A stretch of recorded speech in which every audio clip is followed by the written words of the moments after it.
So now I'd like to introduce the facilitator for this webinar, Reverend Amy Brooks Paradise, the North America organizer for the global environmental nonprofit Green Faith. Amy is a Unitarian Universalist minister working on climate finance and Green Faith circle development. And I've had the honor of working with Amy on a curriculum for aligning your money with your values and banking, credit cards, insurance, and investments. And much of what you'll hear from this webinar comes from that curriculum. So welcome, Amy. Thank you so much, Kathy. It's good to be here with all of you. And I guess we're having a few technical difficulties here this evening, but we've toned down the music. And now I hope everyone can hear. Again, it's really good to be with you all this evening. I got into this work by happenstance. I never thought as a minister I'd be talking about money all the time. So it's a fun story. And I have a colleague here with me who also has an interesting story about how he got into the banking world. So I would like to introduce Stephone Coward, who is the Economic Justice Paid in Full campaigns director at the Hip Hop Caucus. He's been working in the banking industry in Dallas-Fort Worth for the last 2 decades and has spent that time as an economic empowerment advocate for underserved communities. He works to be a liaison between the community and the needed resources, and he has focused his work on developing solutions through the creation of easily digestible resources and content around economic justice and an equitable economy. So we are going to have a little bit of a conversation. I want to welcome you, Stephone. Say hey to the crowd, if you would. Hello, everybody. It's a pleasure to be here. Thank you for having me. Absolutely. So we are going to engage in a bit of a conversation together about kind of setting the stage for the work we're going to do about moving money and talking about banks. So what I want to do is encourage you as we're talking, if you have some questions, to drop those in the chat. We're going to keep track of those questions. And at the end of our time together, we'll have a Q&A time. So we may not be able to answer them immediately, but hopefully we can get to them. So Stephone, my friend, it's great to be with you here this evening.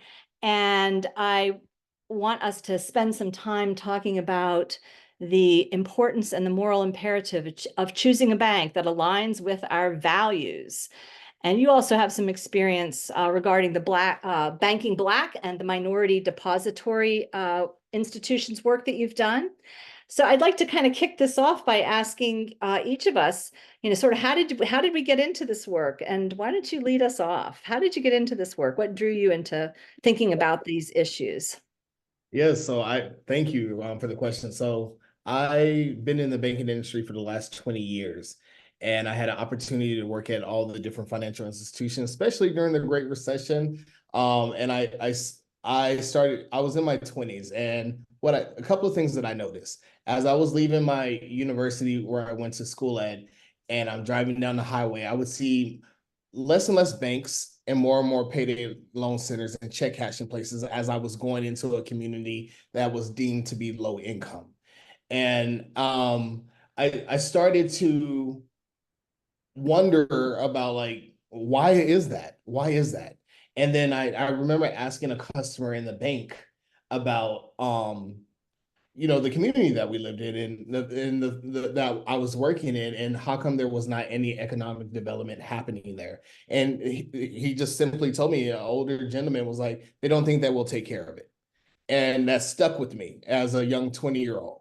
And so I wanted to start working in the banking institutions, to start being in the community, to see how I can make a change. And what I noticed is that we'd go out there and teach about financial literacy, and that was fine in the beginning, right? Like, we weren't quite in the digital age just yet, and so they're still teaching how to balance checkbooks and the fundamentals of credit. But I noticed as the years progressed, the content did not change. We're still talking about balancing checkbooks, and we're in the digital age. And so for me, I wanted to know why. And it was something because there was a thing called the Community Reinvestment Act, and it requires a bank to be able to meet the needs of the community by going out there and having financial education. Yet it looked like they were doing the bare minimum, and I wanted to be a part of the change. And I'll say 2016 happened. We started seeing the killing of unarmed Black men and women. and people were asking how can they make better banking decisions? How can they move their money? And I became a part of a movement called Bank Black USA to map out these community and regional banks across the country. It was pretty successful, to say the least. And it became an incredible resource for people who were looking as an alternative to move their money. And so I began on this financial activism journey, which led me to the Hip Hop Caucus, where I get to be able to continue to do this work that I love about advocating for those who are first and worst impacted by economic injustice. And so that was kind of my journey. Wow, that's amazing. And I'm just noticing how far-reaching the tentacles are of the money system in which we live. And I came at it from a very different perspective. I started doing this environmental work with Green Faith about 7 years ago.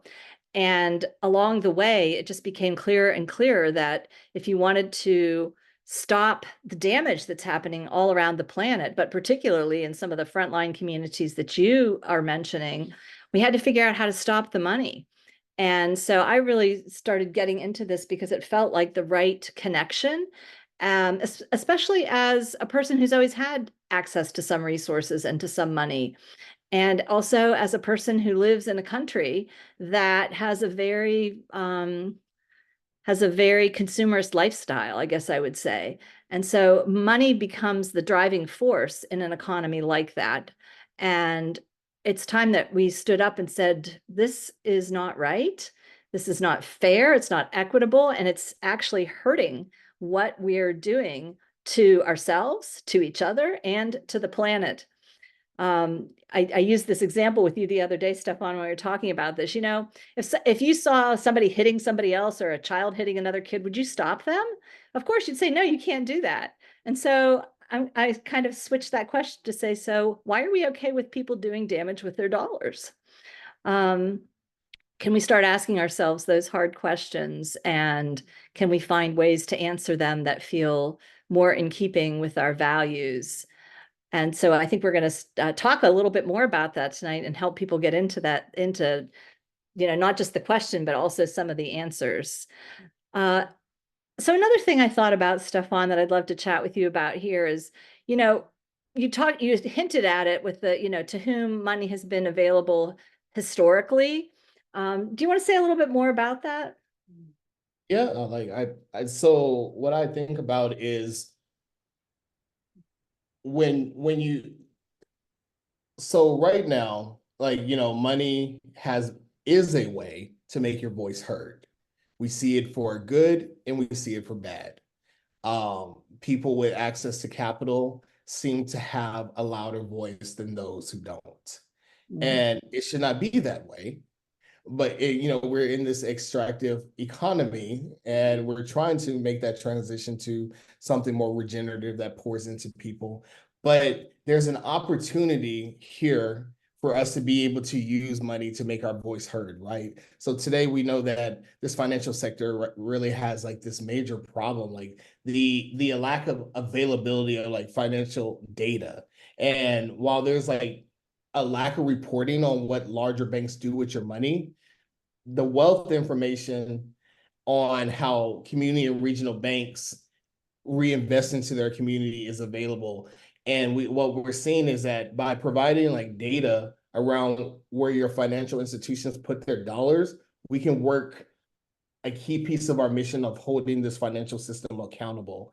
And what's really interesting, like, and I thought about this today as I was thinking about the conversation tonight. Did you know 56 years ago today, the day before MLK was assassinated, because it will be April 4th, he gave a speech, and his speech was like it was called the I've been to the mountaintop speech.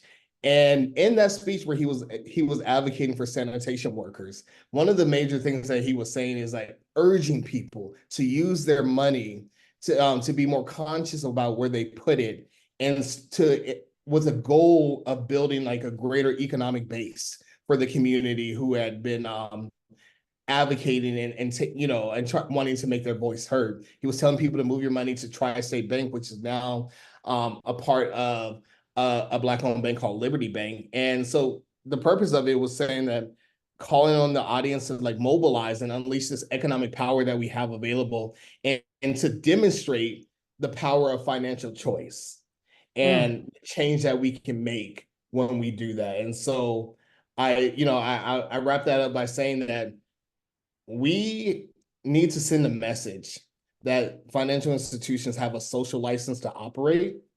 And then at any time, we can revoke that license to operate if they do not align with the values of protecting the planet that we live on.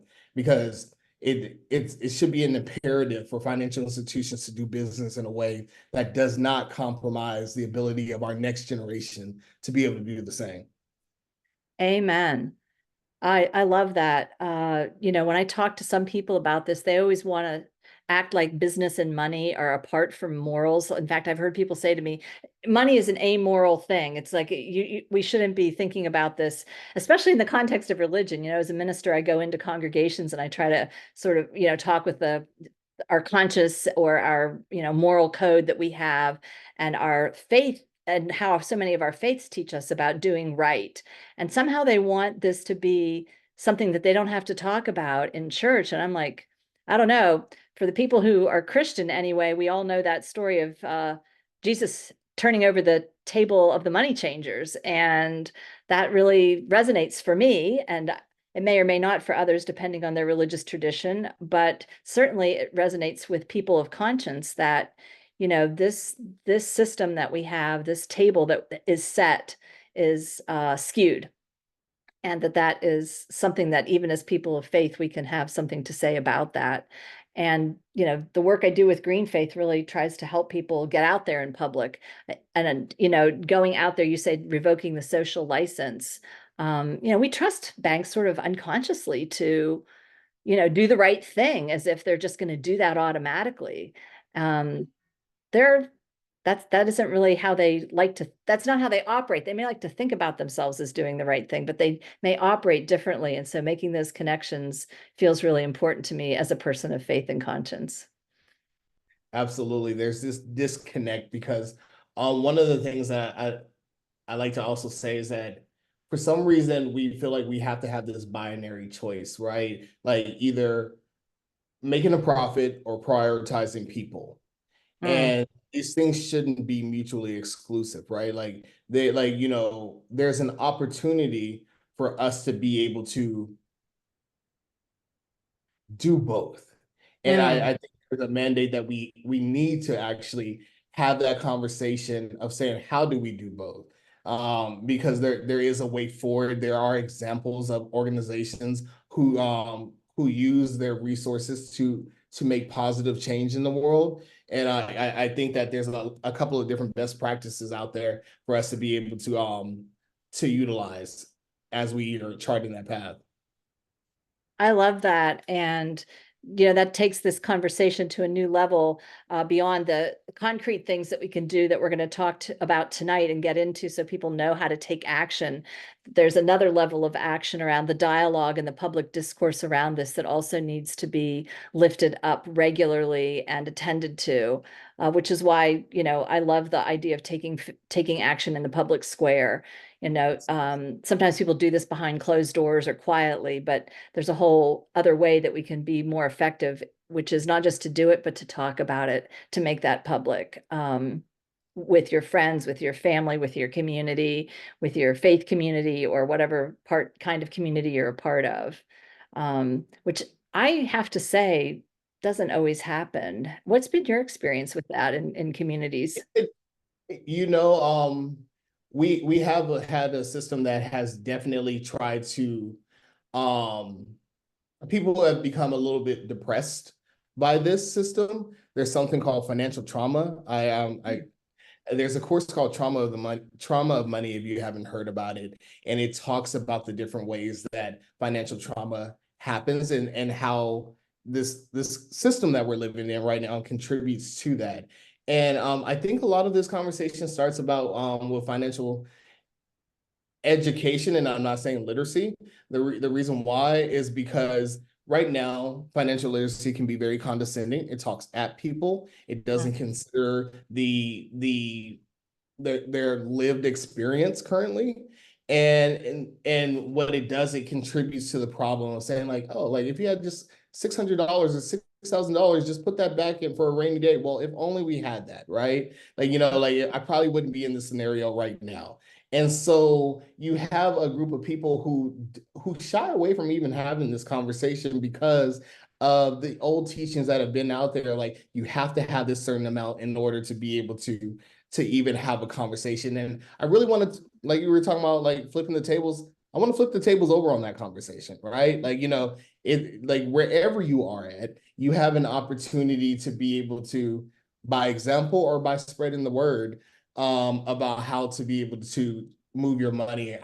One of the things that I do in my role is not only do I share and create content or help people understand the different options available, but I get an opportunity in my day job to be able to have direct conversations with the larger institutions demanding change, organizing and working with different coalition partners about, like the things that we want them to do and change, and how do we get them there.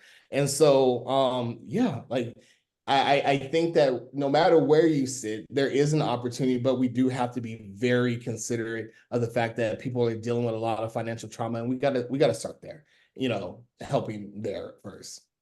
Wow, financial trauma. I hadn't heard that before. Thank you for sharing that.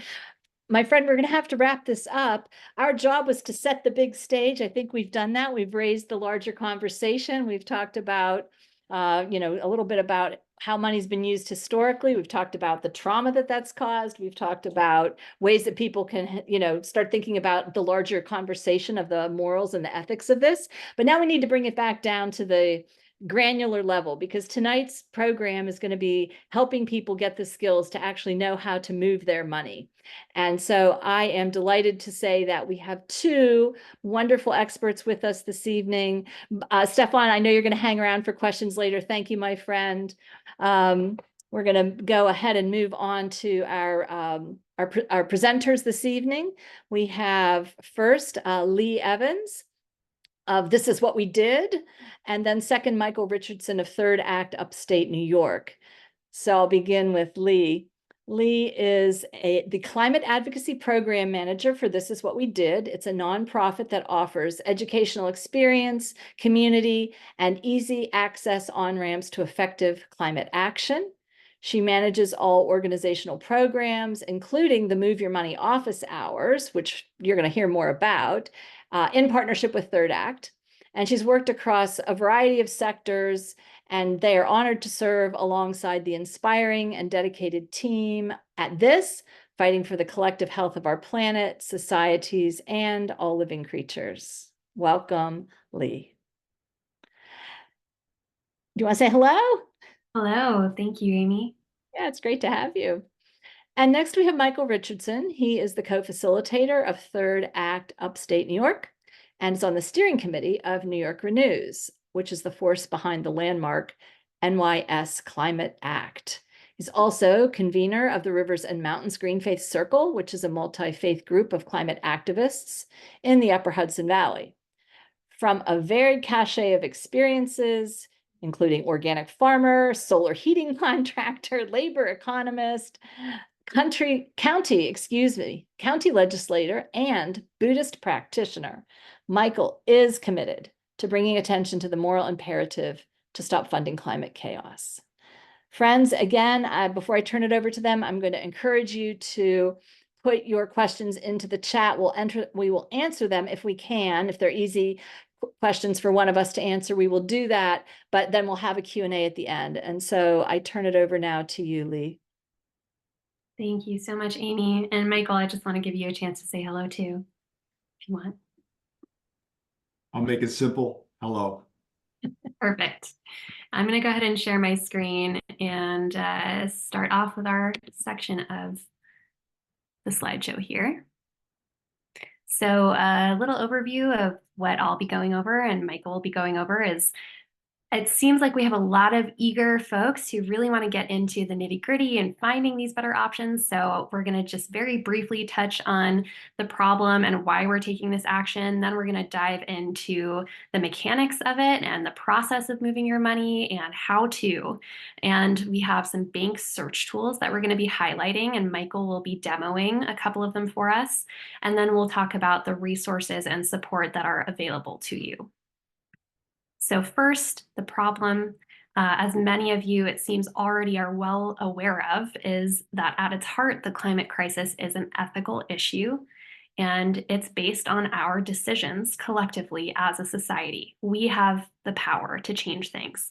And right now, collectively, we are placing money and profit above all other considerations, including our health and well-being, the health of our planet, wildlife, and other species besides us, our democracy and society, and very importantly, future generations, because everything that we do now is going to have very massive ripple effects for all generations to come. And also, when I say profit here, placing money and profit above all considerations, it's not even long-term profit, it's short-term profit, right? So like Stephone was saying, these things don't have to be mutually exclusive. So up next, this report, Banking on Climate Chaos, you may already be aware of. They release this report every single year, and the 2024 report is coming out soon. According to the 2023 report, they have found that the world's 60 biggest banks have poured $5.5 trillion into fossil fuels since 2015. Just to let that settle, $5.5 trillion since the Paris Agreement. And the top 4 of those 60 worldwide banks are all US banks. They are Chase, Citibank, Wells Fargo, and Bank of America. And those 4 are responsible for 25% of that $5.5 trillion. Those 4 have contributed $1.36 trillion into fossil fuels since the Paris Agreement. So where does that leave us as customers of these banks? If you bank with one of these big 4 banks, that could very well be the biggest part of your carbon footprint. There's this number that Bill McKibben uses a lot in his writing. That is $62,500. For example, if you have that amount in a mega bank, that could produce as much carbon, about 8 tons, as all of the heating, driving, flying, cooling, and cooking an average American does in 6 months, because these banks disproportionately invest in fossil fuel projects compared with other banks and financial institutions. This also is part of a larger divestment movement that has been growing for many, many years. There's a divestmentdatabase.org is thankfully tracking all of these divestments. So far, there's over $40 trillion divested by over 1,600 institutions. And being an individual divestor, you are contributing to this movement. And banks are responding. Things are working and moving in the direction that we want them to. One example of this is HSBC, which is the largest bank in Europe by total assets. And they announced at the end of 2022 that they will not be funding any new oil or gas projects, which is a huge win for this movement. So again, that's the largest bank in Europe by total assets. So imagine one of these banks, Chase, Citibank, Wells Fargo, Bank of America, making that decision and the ripple effects that it'll have in our economy. And these are in the photo here, some examples of the types of institutions that are divesting. So we have a lot of faith-based organizations, educational institutions, philanthropic foundations, and more and more and more individual divestors. So this is what we did. We have been helping individuals divest for the last few years.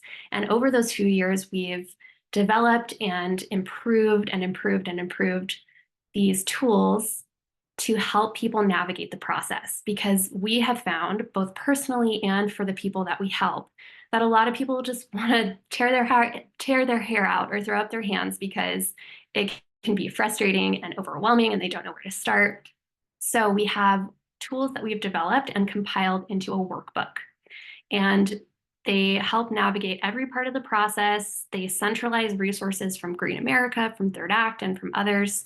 And one of the resources that we have is our curveballs doc. We call it curveballs because it's things that come out of left field that you don't see coming, obstacles, questions that people have. And it's an ever-growing list of those questions and obstacles with researched answers and links to where we find our sources. And so we're continually adding to that list so that hopefully we can address all of the different issues that people are encountering. And finally, we have our newest program called Office Hours, which is a partnership with Third Act.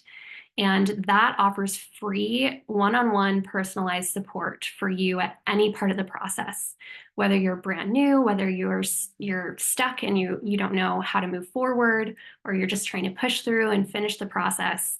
And you can utilize that resource as many times as you like. So we're going to get now into the workbook. So when these slides go out, this link will take you to our workbook, and I'm just going to pull it up separately. And one of the things, actually, before I do that, one of the things we're going to talk about in the workbook, give me one moment here, are a couple of the bank's search tools. And 3 of them that I want to highlight before we go into the workbook are,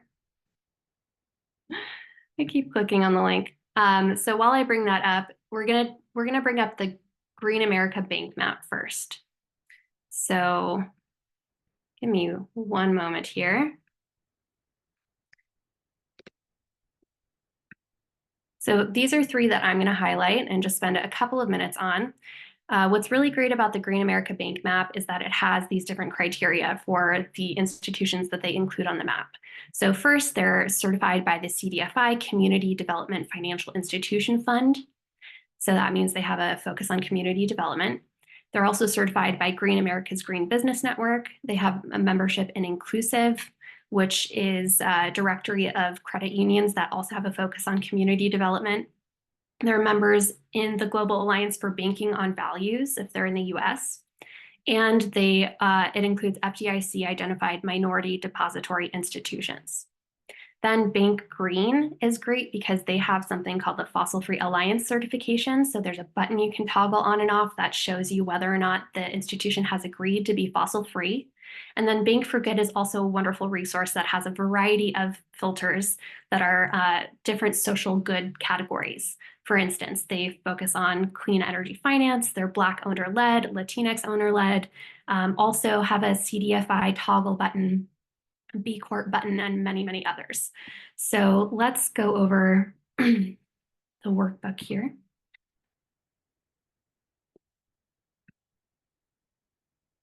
So the workbook, it's going to take you, the link in the slides is going to take you to our website here. This is our Move Your Money site.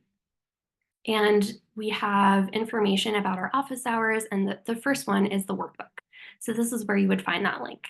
And then once you click that, it takes you to this beautiful Google Doc. And it talks a little bit about the purpose of this, right? Overcoming that confusion and frustration and helping you work through it. Has a link to our office hours. And then here's what's in the workbook. First, we have our roadmap, which is a step-by-step overview of the process. And these are all hyperlinked to different parts of the document. And this roadmap is inspired and adapted from Green America's Break Up with Your Mega Bank in 10 Steps. And we've added some resources that we found to be particularly helpful and also some slightly different steps in there. And then for the checklists, this is a way to help you prioritize and mentally organize what you're looking for, because it is a very individual process. And so, for example, maybe having a bank that offers home mortgage loans is really important to you in your personal situation. So that might have a 3. It's a must-have. This is just a way to help you organize. And same with the credit card services checklist. We're not going to go too deep into credit cards today because the next webinar is going to go very deep into credit cards, but we do, just so you know, we do have resources on credit cards in our workbook. And this is the meat here. It's the really info-packed sheet. our climate friendlier institutions info sheet. So this is an important note at the top. It used to be called the climate friendly institution sheet, changed it to friendlier because as we go through the process, we find that it's really hard to find any totally pure green financial institutions. Some people have gone through the process and identified an institution that they really liked, only to find that they did indeed have some ties to fossil fuels. So this is like I said, very individual process. It's up to you to determine what standard works for you, what is green enough for you. And importantly, this is one of our main goals, is to put pressure on the big four banks, the worst banks, because when they act, it is going to send ripples throughout the economy and throughout the banking sector. So by just moving away from those four banks to any other institution, you are helping the movement go forward. For finding better options, we have some credit union specific tools, and we're high on credit unions because they are by and large community oriented and generally, this is not a promise, but generally do not finance climate change. And so you can search using these tools. And then here are the 5 main search tools that we highlight that we're going to be going over. Mighty Deposits, I'm going to be handing off to Michael in a little while to talk about that. Right now, I'm going to go over the Green America map, Bank.Green, and Bank for Good. So let's take a look at those 3. So I clicked on the Green America map, and we have banks in blue and credit unions in green. So you can search, click this little magnifying glass to search by address if you like, or you can use the plus and minus buttons to zoom in and search by region. And so if I click, let's say I'm here on the border of California and Oregon, and I click this, and it takes me to this information about this credit union near me, and then I can go ahead and explore their website and figure out a couple options. So this could be a great place to start, to just identify some options that are near you that you can then go ahead and research. And then the next is Bank Green. And you can search, like I said, for their fossil-free alliance members by toggling that button on and off. And then there are a lot of other filters you can apply as well. So if you want to find local branches near you, you would click the local branch button and then search by region or state. So this is another great place to start. Lastly, Bank for Good. This is where you can have all of these different social good filters. So you can, let's say you wanted to find a B Corp or a Black-owned bank. This is another great place to identify some options. And there's no one overarching resource that has every single filter and every single option. And so it's important to use a couple of different resources to fully be able to find what's around you, what options are best for you. So that's why we have these 3 options for you to search. And then in terms of the rest of this sheet, we have some credit card options down here and some examples of institutions that this members have used. And we're not recommending these institutions, but we're providing them as examples of places that people have switched to. So with that, I'm going to pass it over to Michael soon. Let me just walk through quickly what he is going to be sharing.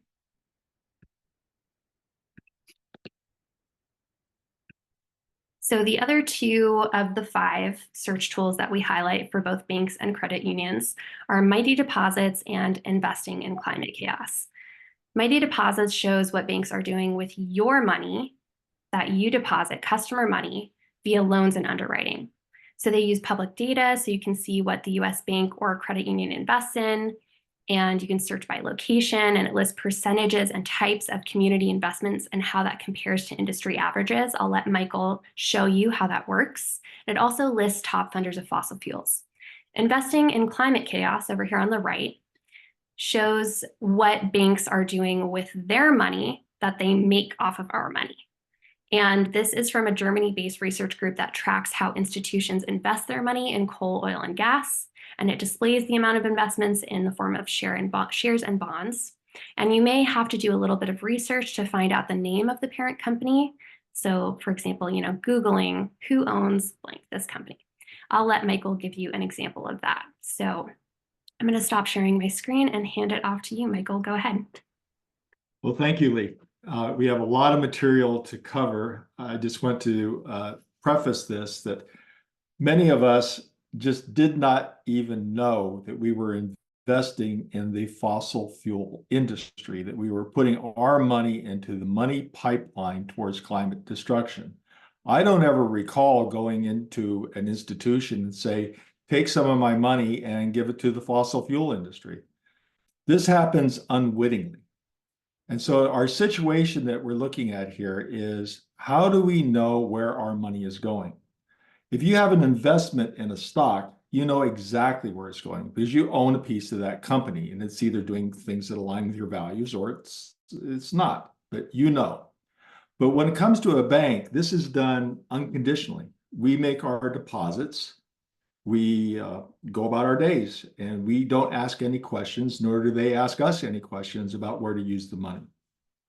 So as we've sketched out here, we want to not only see our money going from doing harm to no harm. That's fairly easy. As you said, all you have to do is leave one of the big mega banks and go anywhere else, and you're going to see your money going from doing harm to doing no harm. But we want to do more. This is what Stephone and Amy were talking about, and Leigh's been talking about. We want to see our money going to do good. So fortunately, we have these tools. We're going to go here to Mighty Deposits. Mighty Deposits has this search tool that allows us to find banks and find credit unions that meet criteria that, let's simply say, align with our values. And you can go down here and read all about it. You can find, see what your bank invests in, socially responsible banks and the like. But let's go see here. We're going to take one peek at a bank and one peek at a credit union. So you come over here, two different banks, credit unions, find banks. Very simple website. I want a bank located in anywhere that is any, what's this anything thing? Let's take a look. You click on that and we can see that you can find a bank that is above average in small business lending. Oh, I like that. Above average in small farm lending. Hey, this is starting to align with my values. I want to find one that is Black American owned or led. I like to call these the good guy buttons. And of course, up here we have B Corp as another search. So we could go here and we could click on one of these and it would filter that out. Let's pass for a moment. If we wanted to look up a bank by name, I'm just going to quickly, let's pick on one of the bad guys, okay? Chase. How's that sound? Here's the main branch, JP Morgan Chase, Columbus, Ohio. Hello, Kathy. And we just click there. And what do we see? Well, you see a slow search engine.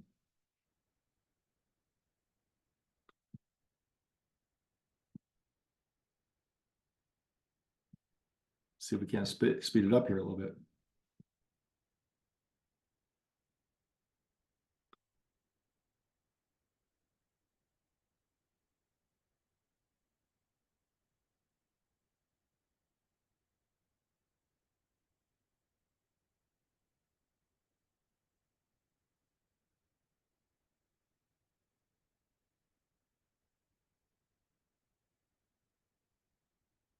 Yeah, could be a problem here. For everyone who's watching, we had our internet go out and I'm on a hotspot right now. I wonder if that's limiting my ability to do a search. Michael, would you like me to share my screen and you can direct me through it? Let's do that. Let's bail. I'm blaming this on climate storm damage.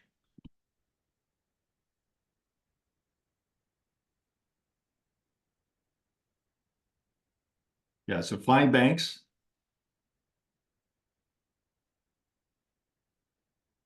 And let's just go to the, there you go. Just go down, find bank, look by name, and let's do Chase again. And find the main one. Go. It might be a Mighty Deposits problem and not a you problem. Well, that's not a nice thing to do during our workshop.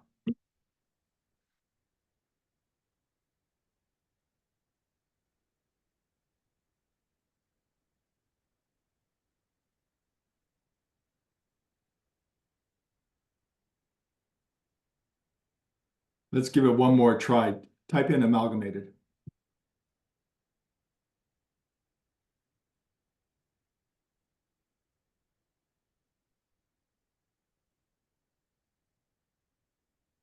Why don't we go to Ergwald, and I'll keep trying on my end. Yeah, I could also just describe this by voice, but yeah, in the moments that are chasing away from us, let's just talk about two aspects here, and then I'll come back and I'll explain the search engine. Yeah, show us Ergwald. There's two things that we are interested in stopping the money pipeline to climate destruction.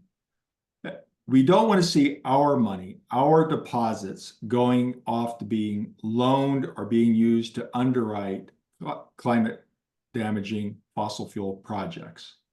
And that's where we go to the likes of Mighty Deposit and Bank Green and the others to find ourselves these alternatives, these other banks that we can go to. But then we're also concerned about what are these banks doing with their money? Do they have stocks that they own, or do they have assets that they are investing through asset managers? That's a completely different search engine. It's no longer our money, it's now their money. And that's where investing in climate chaos came in with this Ergwald project, or Ergwald has the Investing in Climate Chaos project, where we can search for a company. So do explore the data. Either there or up above. It's Yep. working. What is going on? All right, there we go. So here, let's go in and just take a quick look. You have search for company or investor. So they're an investor. They're investing their money, not our money. And this is only looking at oil and gas and coal. And you can come over here and just type in the name. So let's type in the name again of Bank of America. Let's do. And then you click on Bank of America because there's one and only. And you can see here that they have Bank of America investments in coal. They're looking at a total of $6.5 billion and oil and gas, $19.8 billion. And if you scroll down just a little bit more, you can do your research on and on.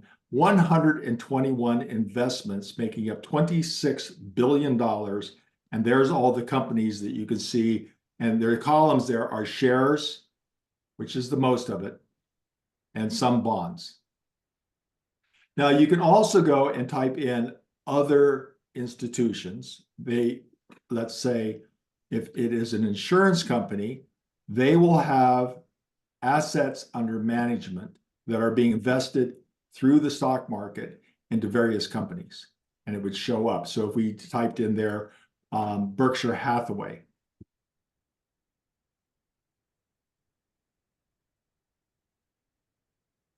and we just go right to Berkshire Hathaway. This is Warren Buffett. It is a wholly owned, it wholly owns Geico, you know that. And look, they're at $46 billion, with quite a bit of it, of course, going off into tar sands if you did further research on this. And you can see the companies that it's going into. But on the limited amount of time, let's go back to Mighty Deposits so I could talk about that a little bit more. Leigh, you started off by saying that we like to recommend that people look to credit unions. And one of the reasons that we look at credit unions, as you said, is that first of all, by their charter, they can't invest in stocks. And so it's very unlikely that they're actually making loans to the fossil fuel industry because they can only make loans to their members.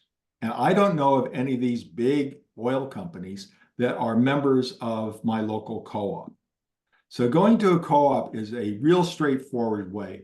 Let's see if this is working now on the credit unions. And why don't you type in there hope, put in hope. And we want the one that's going to be in, scroll down, Hope Credit Union, go back up. Yeah, let's go with the one in Jackson, Mississippi. And let's see if it gives it to us this time.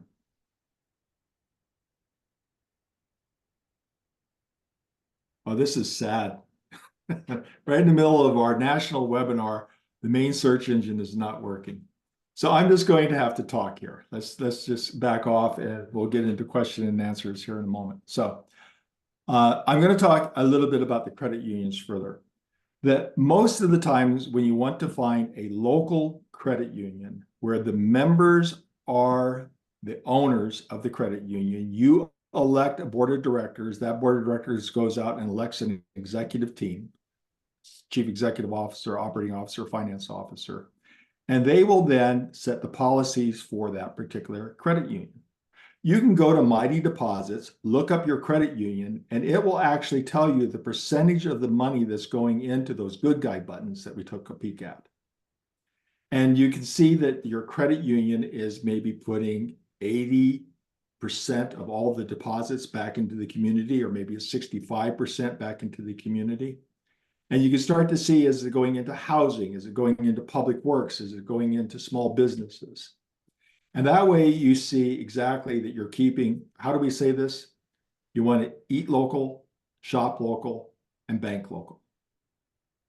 Now, if you don't have a convenient credit union, then you want to look for a community bank. And that on Mighty Deposits, you would go over to Find Bank, which we were trying to play with. And in there, you would look for a either regional community bank, or better yet, a local community bank.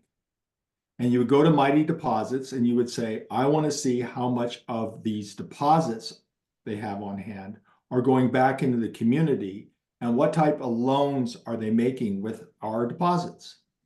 And Mighty Deposits will show you that.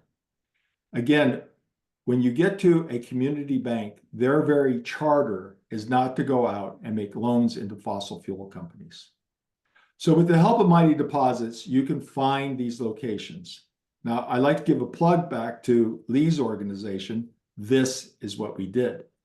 And there is where we have the 30-minute office hours, and Leigh's going to talk about that in a moment, where you can talk to some of us and we will help you look around.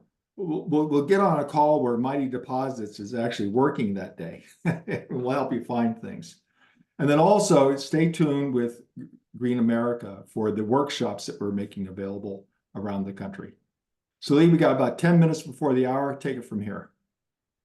Thank you, Michael. And we want to leave some time for Q&A. So I'm just going to really quickly go through the rest of what I have to share in the next minute. So a brief summary of the rest of our workshop. There's a tracking sheet to help you figure out step-by-step process in case it's helpful for you to organize that way, and a sample that we have as an example of how to do that. And then very importantly, we have these divestment letter templates, because if we take this action in the dark and don't let anybody know that we're taking it, that takes the power away from it in some sense. We really want to spread this far and wide, very loud, and we want the banks to know. So we have these 4 divestment letter templates for each of the big 4 that you can click on. Green America also has a sample template, which I've linked here. And some good things to consider including is the size of your account, how many years you've had it, other people you know who are taking this action maybe because of you, and how many people you're telling about it. If you're posting on social media, you can tag the bank, and really just trying to make it as public as possible to mount that pressure. And you can also, very powerful move is to take it into your local branch for the bank that you're leaving, give it to your branch manager, print out extra copies, give them to the tellers, really try to be loud about this action. And we also have some generic language here that you can adapt as needed. And lastly, we have these further resources, our curveballs document, which I mentioned before, which you can use the find function, which is on a Mac, for example. I have it written out here as Command F, and you can search by keywords. So let's say I wanted to find something about credit unions. I would type that into the search bar, and it would highlight all of the questions that have to do with credit unions. And these are hyperlinked to different places in the document. And like I mentioned before, there are helpful resources and sources linked in the answers. And then if you want to find a regional guide, there are some that are available, and we'll continue adding to this list as more become available. So far we have Sacramento, SF Bay Area, Maine, and Massachusetts. And then finally, we have this really huge, wonderful third act toolkit that has so many resources about the background of the problem, why it's important to take this action, and then lots more search tools if you don't find what you're looking for in our workbook. So that is our workbook. That's what we have for you here. And I'm just going to reshare my PowerPoint slides and go over one last slide before we go to the Q&A.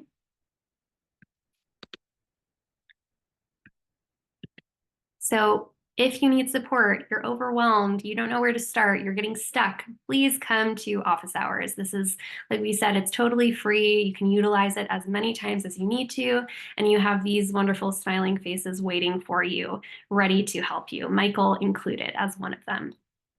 And thank you so much from me and Michael. We're very happy to be of the service to you all, and we hope that we can help. And I will go ahead and pass it back to Amy or Kathy too. Yeah, thank you so much. Thank you, Michael and Leigh, both really helpful. Sorry about the fact that Mighty Deposits wasn't working, but at least people know what it looks like and can start searching on their own when the site is back up. We do have some questions, so let me go through these. One question is, please say more about credit unions not investing in stocks. Is my understanding correct that credit unions are prohibited from investing in stocks? That's the question. Are they prohibited? Quick answer there is, first of all, we have basically two types of credit unions. We have the federal credit union, and then you have the state credit union. And so there's different sets of laws when it comes to the state credit unions, because that's state by state. I want to make a plug for two wonderful credit unions. Both of them are called self-help. There's a self-help in the Carolinas that they are state credit unions, so they're regulated that way. They spun off a few years ago into Chicago, Minnesota, and California, and they have self-help federal credit union. So they're going to be under the federal regulations. So the basic answer is they're not allowed to take our deposits and go out and play the casinos, which is another word for the stock market. They're supposed to be putting that money back to where it belongs. This is their charter. And their charter is to make loans to the community that the membership has their deposits. So they're not completely void of any type of investments, but those investments are supposed to be treasury notes and bonds, not stocks. Thank you. Here's another question. What do you tell people who move their money to the big banks because they're, quote, too big to fail, especially if they have more than 250,000 in order to get the FDIC insurance?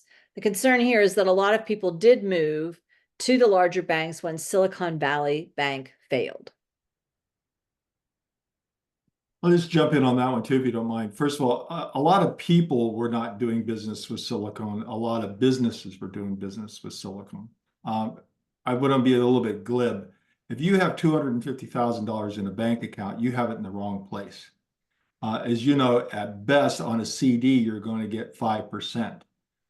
So you want to be thinking about talking to your financial advisor if you got $250,000 sitting in a bank. A business will do that. They'll have payroll that is in excess of $250,000, and that's what happened at Silicon. Thank you. And another question here for Stephone. Could you say a little bit more about financial trauma? You mentioned a resource some of our participants were interested in learning more and wondering specifically how people can work through their financial trauma and come to a better relationship with money. Yeah, thank you for asking that. So Trauma of Money is an incredible program that I went through, and it really helps us decouple and understand having a better relationship between our our money and in our history, right? And so it provides this framework for collective healing and understanding our individual trauma that comes around that. What I will say is with this program, like they ask you a lot of questions. Like I think you and I were talking, and I will say there was a question that they posed to us of saying like, what if money had an expiration date? Like, how would you engage with it? Like, how do you think society will engage with it? And what it does, this program takes you through a lot of different courses of understanding capitalism, understanding our somatic therapy and how this trauma sits on our body. I dropped the link in the chat. It is a wonderful program that I actually went through twice. And it's a community of people who are all across the world who are wanting to integrate the trauma of money into their own offerings about how do we deal. So whether you're a faith leader or whether you're a community advocate, it just tells us to be a little bit more responsible when we're having these conversations about money and how it impacts people. Great, thank you. I know we're almost at the end of time. I'm going to squeeze in one last question. Someone asked, if you have money resting in a Schwab account, can Schwab, they use that money to fund climate chaos?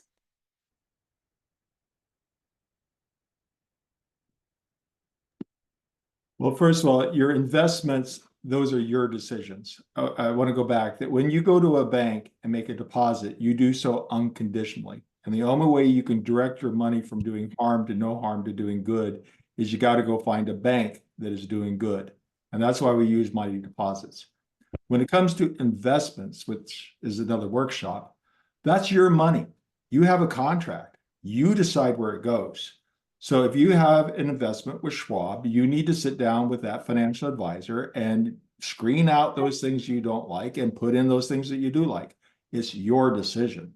If your financial advisor is not helping you with that decision, you need to look for another financial advisor. Great. Yeah, and we do have a recording on financial advising that we did 3 weeks ago, right? So that's also available if people want to learn more about financial advisors and financial advising and investments.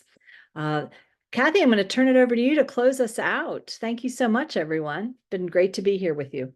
Yeah, wonderful. Yes, thank you to all of our panelists and to Amy for facilitating. And thank you to Tyler, who's behind the scenes working our tech. And thank you to everyone here for joining us and being part of the Green America community. Together, we can make a real difference in creating positive change for our planet and its people. And so here's some ways that you can take action and keep the momentum of today going.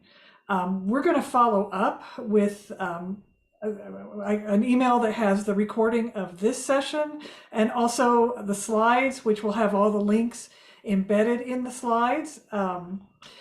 And among other things, I do want to share, this again is the link to all of the organizations that were part of this event tonight.